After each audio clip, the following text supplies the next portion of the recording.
Hey, welcome back everyone. Rob here from Ram Studio Comics, and today I'm messing around with some of my inking brushes for Clip Studio Paint, Manga Studio EX, as you can see up there. So basically, just so you can see what these do, whoa, that looks a bit weird. Let's add it all in there. So I start off with blocking in some basic shapes of shadows, a little bit of scratchiness here and there, and then I fill in some of the ink brushes that I have developed. And I've been really enjoying these because at first I was kind of like hesitant about where I could place them. And, like anything else, with practice, you start to figure out, when to use it, when not to. And some of this is a little bit too repetitive, but I just wanted to show you that you can get some pretty nice cross-hatching. And I think this really helps out individuals, and I've actually heard feedback on this that run maybe like an Intuos tablet or something comparative. And it's a little bit more difficult to get these types of lines. So again, these brushes can suit a time and a place and some individual purposes, but it's not a cure-all. You still want to practice your own cross-hatching, develop some of your own lines in conjunction with this. But let me show you just a little bit of what these can do for you. Actually, I'll go back to this particular layer. I have this one right over top.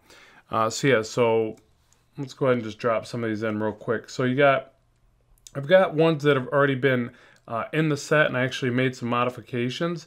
So I'll show you those first. So basically, sometimes when you can't get your cross-hatching to look right, it can be an issue of the amount of spacing that you use. So not just the lines that you're generating. So for instance, if we go to, I think it's this one here.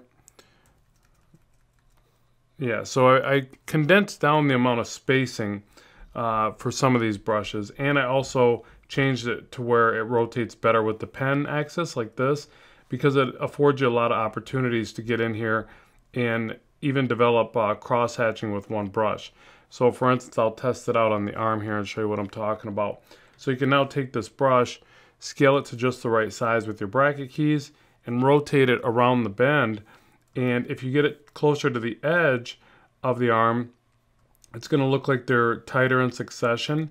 I can't remember if this one's got speed to it. No, this one's just pressure and curve. So you go around the curve like this, and you may have to erase back here and there. But then if you change the initial starting point, you can get some nice cross-hatching. So you can go through here and figure out what type of shadowing you're trying to see. Maybe a little bit of cross-hatching by, again, varying up the pressure and also the angle, the initial start, because that's what's going to cross-hatch the brush. So pretty versatile just with this brush. You see you get some nice variation there. It doesn't look like the exact same brush if you use it just the right way. And then there's also a flipped version, which is actually a little bit different brush tip anyways. But again, you can vary it up, because a big part of this is going to be utilizing it in a way that it doesn't come across as a repetitive brush.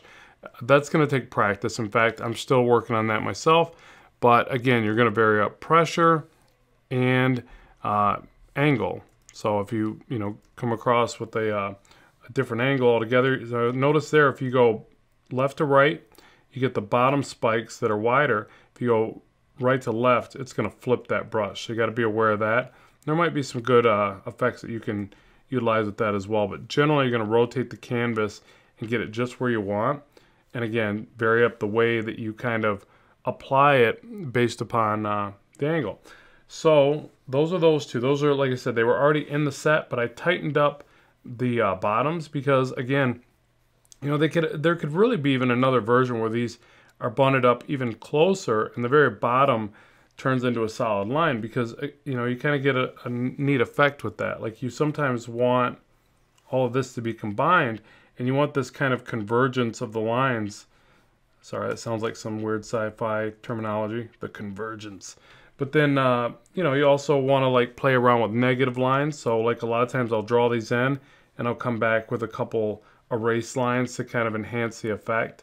It's all sorts of neat things you can do there.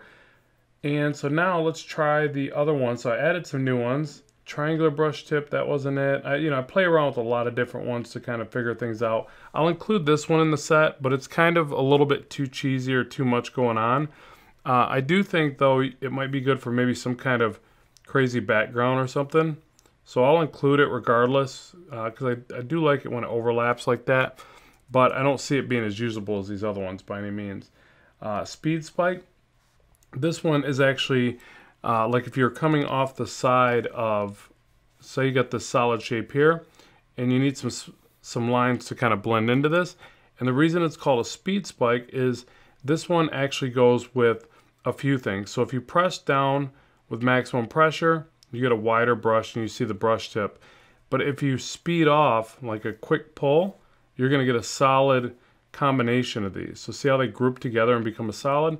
So what you have to do is kind of start slow, get the rhythm of it going, and then pull quicker, and it'll flood fill into that shape. So that's why it's called a speed spike. I don't know if that's really an accurate name, but again, it's the idea that if you're going faster, they're going to group together. So you're going to probably have to clean up some edge work on this, or again, flood fill an area, and then, you know, kind of taper off, or, you know, start slow and then speed into the area you want it to be a solid. Let's see if we went across this whole thing and then went off to the side. So again, just play around with it. It's got its uses. I actually made this one more for an area like this where, see how it comes to a tip. I don't like to leave a lot of those tips like that. So I'll generally add some lines that go into it. So that's really the purpose of this brush. And again, you've got the pressure, which is going to make it larger or smaller, and then the speed, which is going to converge it. There's that word again, converge. It's going to converge it into that shape, just like that. So play around with it. That can be fun. There's also another variation of that, and this one's a little bit more it's got a bit more slant as it goes into that area. So try that as well. But again, try it with varying speed and varying pressure sensitivity, various amounts of pressure. So, you know, and you're going to have to implement this into your style as you go. So you're going to have to figure out what works for your style, what doesn't. And also, again, keep in mind that you're going to be doing some negative drawing with that. Now, another one that I'm going to include is this quick spike brush. And what this is for, this is actually just a regular brush tip. But what it does is it gives you a little bit more of a calligraphy type, you know, quick spike. So if you notice, as it starts with the pressure, it's more of a flat edge, and then it just spikes. So it's a lot like the G pen, except it gives you a bit more of this flat edge. So it makes it a bit nicer for these types of lines that you're trying to generate. So again, just try this out, see if you like it. I think this is a really good inking brush as well. But again, it's just kind of a variation of the G pen, where the G pen gives you this kind of comma looking shape. And this gives you more of a flat edge to one side. So this becomes pretty effective as well. So yeah, and then after you play around with them for a bit, you know, this was just kind of practicing, but you know, you'll see you get stuff like this. You know, I include a Kirby Crackle brush. You see there's that spike brush, but I just take it in a rotational kind of a way there. So if you you think about the different ways you can use these, they're pretty versatile. So where's that, was it the speed spike? No, not that one. It was, no, not that one. Sorry, I got so many of these suckers. I think it was this one. Yeah, so if you look at this, you can create some pretty neat effects just in the way that you use it. So notice if I go in a rotation around to the right, the spikes are out. And if I reverse that, the spikes are in. And that's how I generated that effect. And then again, come back with maybe some negative lines. Maybe try it in the other direction so that the spikes are aligned differently. Or try another brush altogether. Quick spike. See, I'm still getting used to these. Or just some, some random lines going around like this, whatever. So just play around with it, have fun, experiment, see what you can come up with. But I'd love to know what you think in the comments section below. If you find brushes like this helpful, what other brushes you'd like to see. Remember, this is an existing brush pack that's available on my Gumroad. These are just additions. So if you already got the brush pack, you don't need to do anything. You'll get an update with the new brush settings. And as always, I appreciate the support of the work. Keep drawing, keep having fun, and I will talk to you soon.